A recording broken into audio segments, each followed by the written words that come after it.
Hello friends, parasol GS पे आपका स्वागत है। मित्रों, मुख्य परीक्षा की तैयारी को आप लोगों को शुरू कर देना चाहिए। देखिए, पूरे री एग्ज़ाम की जो आपकी प्रोसेस है, अभी भी सब लोग मूवमेंट पे हैं। लेकिन कभी भी या अब तक का इतिहास रहा है, जब भी कभी पॉलिटिकल पार्टीज जब इसमें इन्वॉल्व होती है तो जो सत्तारूढ़ वाली शक्ति है वो कभी भी अपने विपक्षी दल के सामने सरेंडर नहीं होती। खास तौर पे आप यूपी पीसीएस के मूवमेंट को देखिए। यूपी पीसीएस के संदर्भ में आपने देखा होगा कि किसी भी पार्टी को इसमें प्रवेश नहीं दिया गया, जिसके चलते पूरा जो आपका मूवमेंट है वो सफल रहा। तो यहाँ पर मैं आपसे ये कहना चाहूँगा कि जो आपकी मुख्य परीक्षा है, इस पूरी प्रक्रिया पूरी प्रोसेस को समझने की कोशिश करिए। चाहे पीटी होने पर ही आप अगले सेकंड स्टेप पे जाएंगे, पर आपको मैं एक बात कहना चाहता हूँ मित्रों, अगर आप पूरी तरह से अगर आप पूरी तरह से अपनी मेंस की तैयारी को पूरा कर लेंगे, पूरे सिलेबस को बहुत अच्छे से कवर करेंगे और आपकी आंसर राइटिंग अच्छी है, प्रेजेंटेशन अच्छी है, कंटेंट अच्छा है और आपने उसके सभी पक्षों पे काम किया है, जिसमें अब आपके निबंध के जो सेक्शन है वो बहुत बड़ा रोल प्लेइंग है। उसके साथ ही सांख्यिकी के आपने जो प्रश्न है वो गलत नहीं किए, तो मान के चलिए कि आप इस प्रक्रिया के लिए तैयार हैं और आप इस प्रोसेस में सिलेक्शन ले लेंगे। पर अगर आप पूरी तरह से अपने आप को पीटी या बाकी सारे आयामों में साथ साथ आप मेंस में अपने आप को मजबूत नहीं करते, तो आपके लिए बड़ी मुश्किल आ जाएगी कि आप अच्छे मार्क्स कैसे लेके आएंगे। क्योंकि मैं आपको एक बात बता दूं, अगर आपका मेंस मुख्य परीक्षा का पूरा सिलेबस आपने कंटेंट बनाकर तैयार कर लिया है, तो आप जब भी मुख्य परीक्षा देंगे, जब भी 1 साल बाद 1.5 साल बाद अगर आप प्रिपेयर हैं, आप तैयार हैं, तो आपका सिलेक्शन होना बिल्कुल तय है। नहीं तो फिर यहाँ पर आप चाहे 5 मेंस लिखिए, 7 मेंस लिखिए, चाहे 4 इंटरव्यू दिए, आपका सिलेक्शन नहीं होना। इसीलिए आप जहाँ भी हैं, आप अपनी मुख्य परीक्षा की तैयारी को स्टार्ट करिए और मुख्य परीक्षा के लिए आपको इन 6 से 7 पॉइंट्स के दायरे में रह के तैयारी करनी है। सबसे पहली चीज़ आपके लिए कंटेंट है और कंटेंट के लिए देखिए, यहाँ पर आपके लिए जो सबसे ज़्यादा प्राइम है वो आपका पी वाई क्यूज़ जो आपका क्वेश्चन है, ये आपके लिए सबसे ज़्यादा प्राइम है। ठीक है, तो पी वाई क्यू क्वेश्चन को बहुत अच्छे से आप लोग कवर करिए। इसके अलावा जो यहाँ पर आपका करंट अफेयर का सेक्शन है, करंट अफेयर के सेक्शन में आपने क्या करना है कि थोड़ा सा यहाँ पर आपका आईआर हो गया, आपका जो इकोनॉमी का सेक्शन है, आपका जो यहाँ पर साइंस टेक का सेक्शन है, ये वाले सेक्शन और थोड़ा सा आपका डिसास्टर मैनेजमेंट, यहाँ से करंट अफेयर के जुड़े हुए जीएस 1 और 2 में लगभग आपके 5 से 6 प्रश्न आपको देखने को मिल सकते हैं, 7 क्वेश्चन देखने को मिल सकते हैं। तो आपने यहाँ पर पूरा पी वाई क्यू क्वेश्चन और करंट के आपके इन सारे सेक्शन के मोस्ट इंपॉर्टेंट 70 to 80 जो आपके टॉपिक्स हैं, इसकी सिनॉप्सिस बना के मैं भी आपको चैनल पर प्रोवाइड करूंगा। हमने कल परसों से स्टार्ट की है क्वेश्चंस की सिनॉप्सिस भी आपको टेलीग्राम पे देने के लिए। डिस्क्रिप्शन में हमारे चैनल का लिंक है, आप इससे जुड़ जाइए। दूसरी बात मित्रों ये है कि जब आपके पास कंटेंट अच्छा होगा तो ये प्रेजेंटेशन जो है आपकी, ये सिर्फ और सिर्फ आपकी आंसर राइटिंग से ही सुधरेगी। तो आप किसी भी प्लेटफॉर्म पे जो आपको कंफर्टेबल और सही लगता है, आप उस पर आंसर राइटिंग को स्टार्ट कर सकते हैं। हमने भी आंसर राइटिंग के प्लान को स्टार्ट किया, अभी हमारा एक ही टेस्ट हुआ है और सारी सैम्पल कॉपियाँ हमने आपको प्रोवाइड की है हमारे टेलीग्राम चैनल पर। तो मित्रों, प्रेजेंटेशन पे सबसे ज़्यादा काम आपको करना है। क्योंकि देखिए, मैं आपको एक उदाहरण देना चाहता हूँ, एग्जाम्पल से समझिए। अगर मान लीजिए यहाँ पर आपका एक स्टूडेंट है आपका राम, दूसरा यहाँ पर हम लोग लेते हैं गोपाल। अब राम और गोपाल को आप सेम कंटेंट है, मतलब इनकी आंसर राइटिंग की प्रैक्टिस ही है जो इन दोनों को अलग करेगी। हमने दोनों को 10-10 पॉइंट्स दे दिए सेम। हमने किसी टॉपिक के 10 पॉइंट गोपाल को बताए, 10 राम को। राम ने इन 10 पॉइंट्स के बेस पर एक अच्छा इंट्रो और ख़ास तौर पे 10 पॉइंट्स में से जो आपके 4 से 5 पॉइंट थे, इसे बढ़िया फ्लो चार्ट में कन्वर्ट किया और अगर कंफर्टेबल हुआ तो इसने मैप भी बना दिया और अच्छा इंट्रोडक्शन दिया।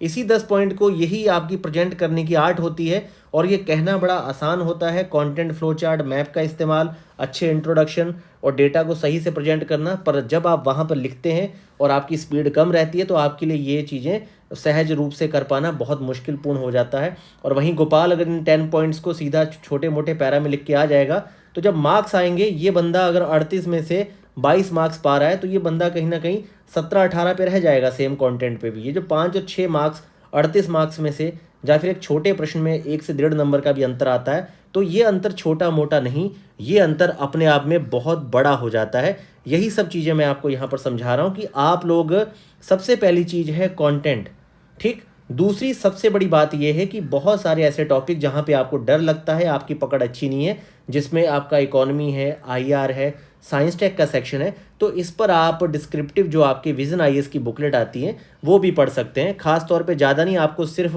आईआर हो गया, और आपका जो इकोनॉमी का सेक्शन है, आपका इकोनॉमी का सेक्शन हो गया, इसके साथ आपका जो है साइंस टेक हो गया। ये आप वाली जो आपकी बुकलेट है, ये 3 बुकलेट आप लेके बहुत अच्छे से तैयार कर सकते हैं आपके विजन आईएएस की। विजन आईएएस की ये बुकलेट हो गई, और आपके जो बीपीएससी के सिलेबस को सीधे सीधे सपोर्ट करते हैं वो आपके यूपीएससी वाले क्वेश्चन हो गए। खास तौर पे यूपीएससी के क्वेश्चन का फ़ायदा क्या है कि जो आपके 7 या 8 मार्कर क्वेश्चन आ रहे हैं ये आप बहुत अच्छे लिखेंगे, और ये अब थोड़े बहुत नहीं आते, 7-8 मार्कर जो वाले आपके क्वेश्चन अच्छे खासे आ रहे हैं। ठीक है, तो आप बाकी तो ये आप देखेंगे कि जो आपके बड़े वाले क्वेश्चन है 38 मार्क्स वाले, वो ज़्यादातर बहुत ही कॉम्प्रहेंसिव बड़े बड़े टॉपिक से आते हैं। जैसे आपका क्विट इंडिया मूवमेंट से आ गया, पूरा संथाल विद्रोह पूछ लिया, पूरी मौर्यन या पाल कला पूछ ली, ऐसे बड़े बड़े टॉपिक्स पे आपको लिखना होता है। तो आप इस तरीके से इस प्रोसेस से बहुत अच्छे से तैयारी कर सकते हैं। तो यूपीएससी में आपने सारे प्रश्न नहीं पढ़ने, आपने सिर्फ वो सेक्शन पढ़ना है जो बीपीएससी के सिलेबस को सपोर्ट करता है। बहुत सेलेक्टिव आपको क्वेश्चन पढ़ने हैं। और ये विजन आईएएस की आपकी जो डिस्क्रिप्टिव बुकलेट है आईआर इकोनॉमी और साइंस टेक की, और करंट के बाकी सारे सेक्शन में आपको फिल्टर टॉपिक जो है 70 से 80 वो मैं आपको कवर करवा दूंगा। उस पर वीडियोस खास तौर पे आपके क्वेश्चन की सिनॉप्सिस, जैसे कि लगभग 4 से 5 क्वेश्चन की हमने कल परसों में सिनॉप्सिस बना के दी है आपको चैनल पे, आप उसे एक बार देखिए। तो इस तरीके से आपको यहाँ पर हम लोग प्रैक्टिस करेंगे। पर आप लोगों को प्रैक्टिस के साथ साथ एक चीज़ पे और ध्यान देना है। बहुत सारे ऐसे स्टूडेंट हैं एक क्वेश्चन की 5 पेज में फ्रेमिंग करने के लिए कम से कम यहीं पे 3 घंटे से ज़्यादा समय ले रहे हैं। तो आपको अपनी स्पीड पे काम करना है। स्पीड कैसे बढ़ती है, देखिए मान लीजिए आपने कोई शब्द है, जैसे कुछ लोगों ने सा ऐसे लिखा, कुछ लोग अपने हिसाब से ऐसे लिखते हैं। कहने का मतलब है कि आपके एक एक शब्द की जो बनावट है, एक एक जो आपका वर्ड है उसकी जो बनावट है, आप जितनी उसको सही सहज बनाते जाएंगे तो धीरे धीरे एक एक शब्द को आपके बनाने का समय माइक्रो सेकंड्स में जब कम होने लगेगा तो ये शब्द सेंटेंस को जल्दी बनाएंगे। और ये जल्दी बनने वाले सेंटेंस, आप जो एक प्रश्न जो आप अभी 1 घंटे में लिख रहे हैं, धीरे धीरे आप 35 मिनट 40 मिनट तक आ जाएंगे। तो पर ये तभी आप सीखेंगे जब आप प्रैक्टिस करेंगे, लगातार आप लोग आंसर राइटिंग करेंगे, तभी आपके शब्द तेज़ी से बनेंगे, आपके सेंटेंस तेज़ी से बनेंगे और आपकी फ्रेमिंग बहुत अच्छी होगी। बिल्कुल आपके दिमाग में एक ढांचा बन जाएगा कि इंट्रोडक्शन में इस तरह के 6 टाइप की कॉन्सेप्ट है कि भाई जहाँ तो सेंसस से स्टार्ट करेंगे, जहाँ फिर इसकी डिफिनीशन से, जहाँ फिर इससे रिलेटेड कोई बड़ा इवेंट है, आपका खाका बन जाएगा। आपका दिमाग तुरंत उस टॉपिक को फिल्टर करने लगेगा कि क्या इसमें डेटा देना सहज है, डिफिनीशन देना सहज है, या फिर किसी तरह की किसी रिपोर्ट को कोड करके लिखना सहज है। और ख़ास तौर पे कंक्लूजन को वे फॉरवर्ड ओरिएंटेड रखा जाए, जहाँ फिर इस पर डिस्क्रिप्टिव कोई आंसर दिया जाए। ये सब चीज़ें जो हैं आपका पार्ट है आंसर राइटिंग का, इसलिए आप इसे स्टार्ट कीजिए। और ये सब चीज़ें हैं मित्रों जिन पे आपको काम करना है। और किसी भी विषय पे अच्छी पकड़, अच्छे मार्क्स के लिए कीवर्ड का बहुत बड़ा महत्व है। कीवर्ड क्या है, किसी भी विषय के संदर्भ में आपकी जानकारी को अच्छा दिखाता है। जैसे आपने मान लीजिए भाई भतीजावाद वाली कॉन्सेप्ट आपसे न्यायपालिका में पूछी गई, तो आप जो मतलब कि भाई भतीजावाद वाला जो सिंड्रोम है, अंकल सिंड्रोम कहा जाता है, तो इस तरह के बड़े अच्छे अच्छे कीवर्ड और शब्द होते हैं जो किसी सब्जेक्ट पे आपकी बड़ी अच्छी पकड़ को दिखाते हैं। तो ये जो कीवर्ड्स है इसका इस्तेमाल आपको अपने प्रश्नों में करना है। आप साइबर सिक्योरिटी पे प्रश्न लिख रहे हैं तो उस पर आप अगर क्रिटिकली इंफ्रास्ट्रक्चर सेंटर वगैरह का जिक्र नहीं करेंगे, सीट आप वहाँ पर मतलब कि आपकी बहुत सारी ऐसी कीवर्ड हैं उनका अगर आप इस्तेमाल नहीं करेंगे, आईटी एक्ट का इस्तेमाल नहीं करेंगे, तो उनसे जुड़े हुए सब्जेक्ट से जुड़े हुए शब्दों का इस्तेमाल नहीं करेंगे, तो आपको बहुत अच्छे अंक नहीं मिलेंगे। तो एक जो प्रेजेंटेशन छोटा सा शब्द है, इसके अंदर कंटेंट, उसको बनाने का खाका, content flow chart, map, diagram, underline करना, और ख़ास तौर पे डेटा का भी कलेक्शन कि आपको प्राइम डेटा कौन सा देना है और सहायक किस तरीके का रखना है, हेडिंग के अंदर सब हेडिंग्स में किस तरह के एग्जाम्पल रखने, कितने आयाम देने हैं, ये सारी चीज़ें अपने आप में बहुत बड़ा जाल है। पर इसका एक ही सोल्यूशन है, लगातार आप लोग आंसर राइटिंग करिए। तो मित्रों समझ जाइए, मैं आपको फैक्ट बता रहा हूँ, जितना मर्जी कूद लीजिए, जितने मर्जी आप लोग मेंस लिख लीजिए, आपको मैं एक बात बता दूँ कि भाई आपका जो सिलेक्शन है वो सिलेक्शन तभी होना है अगर आपकी मेंस की परीक्षा बहुत अच्छी तैयार है।